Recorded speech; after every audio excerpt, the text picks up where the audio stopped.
I made a video recently comparing all of the different versions of Jak and Daxter that are available on PS5 that did pretty well, and a few days after that went live, a commenter pointed out to me that the game looked much sharper than expected. So I went back to my PS5 and booted up this latest port of Jak and Daxter again.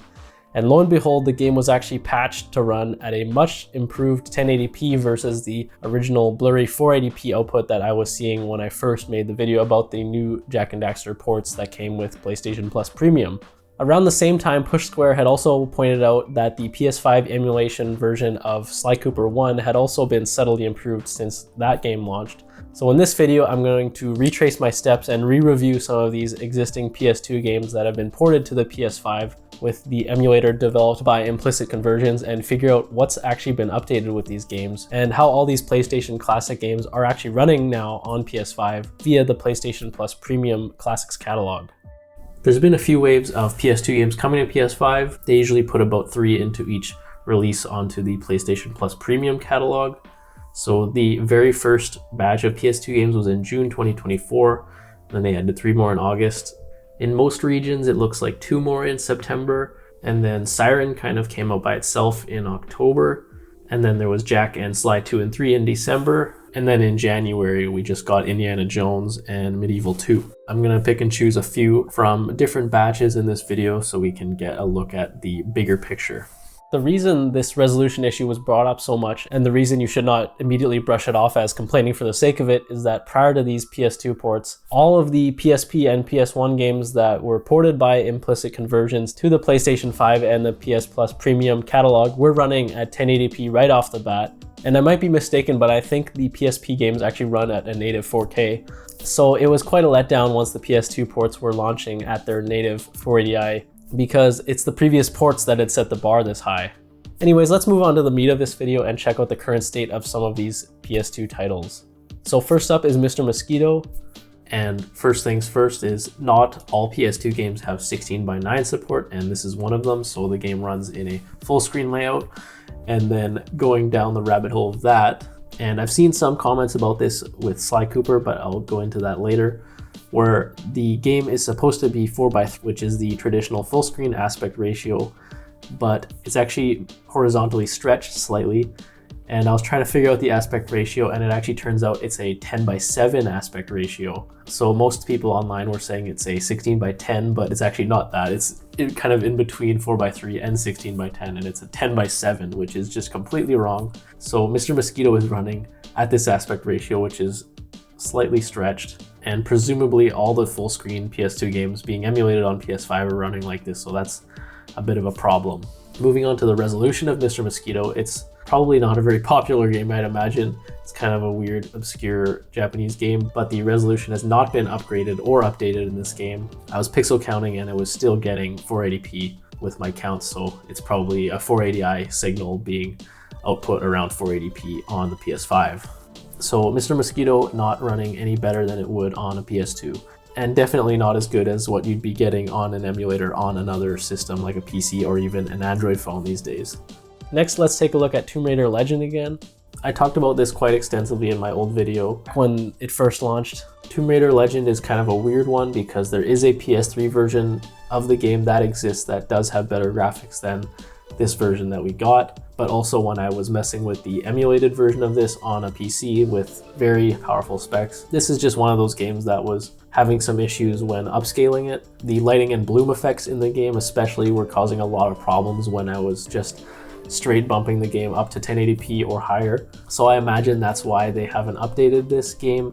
And while I would assume that this is more popular than Mr. Mosquito, this is just a technical issue, and the game would not look any better if they were trying to do some upscaling. And Implicit Conversions would probably have to get into a lot of very specific technical fixes just for this game if they wanted to fix those bloom issues, so I imagine it's just not worth it in this case. When Digital Foundry was analyzing this game, they actually found that the horizontal resolution was seemingly upscaled, whereas the vertical resolution was the original 480i or 480p as expected. So there is a tiny bit of weird upscaling going on with this game, but it's basically native for all intents and purposes. But Tomb Raider Legend basically running the same as it was in my original video. Let's move on.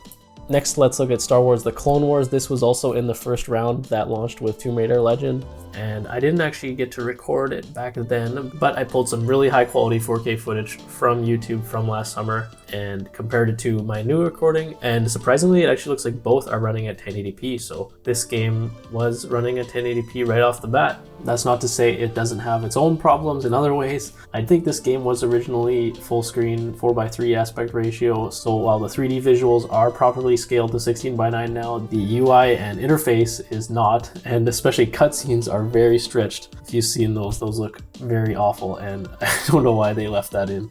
So I actually think this game probably just went under the radar for most people because most people would have jumped into Tomb Raider or Sly Cooper when these games first launched, and Clone Wars kind of got left to the side. Everyone, including myself, kind of just shat on this PS5, PS2 emulator, but I was looking at videos like Mystic Ryan and Digital Foundry and they didn't even look at Clone Wars. Myself included, I didn't even try this game when it first came out because I was not interested, but I suppose props to implicit conversions are in order, and apologies for overlooking this when the PS2 emulator first came out. Switching over to a very recent release, this is Indiana Jones and the Staff of Kings. This is a Wii game that was ported to the PS2, and right off the bat I just want to say that it's crazy that this came out the same year as Uncharted 2, looking like this. The Wii was definitely not a powerhouse, but besides the graphics, this is running at a solid 1080p, as I think a lot of the games moving forward will be, unless they have similar specific issues when upscaling like Tomb Raider Legend has. So things are really looking up with these ports, and I look forward to more releases. And here's Jak and Daxter. This is the game that kicked off this entire video.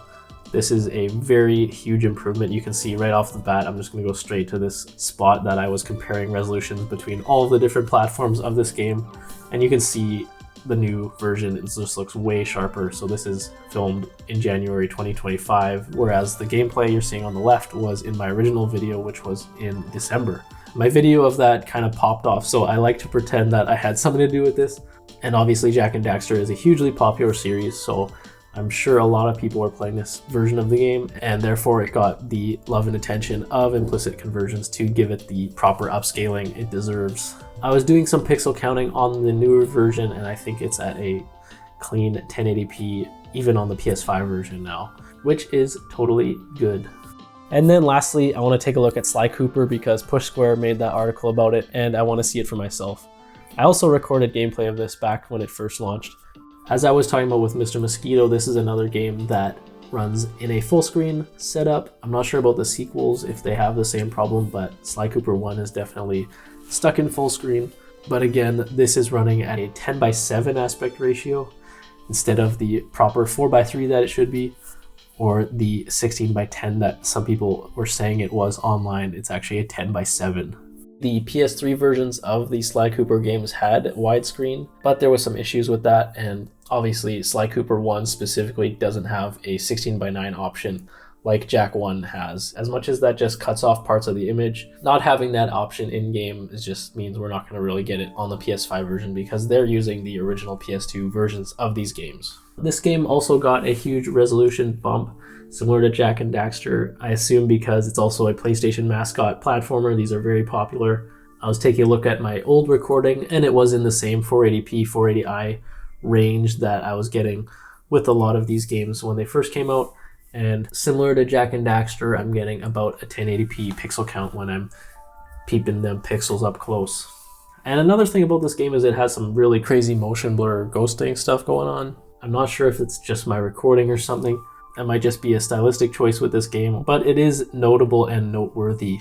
So there you have it. It seems like they've actually updated a couple of these titles since they first launched. Presumably they focus on titles that are actually popular. I don't really see a point why they would update something as obscure as Mr. Mosquito if no one's playing it, so that makes sense. And the games that they have updated, they're looking a lot better across the board, and at least they are up to par with what they've done with the PSP and PS1 games, so great job from Implicit Conversions on that. Thanks for watching. If you made it this far, like and subscribe and all that good stuff. And let me know down below what you hope that they're going to port to PS5 next.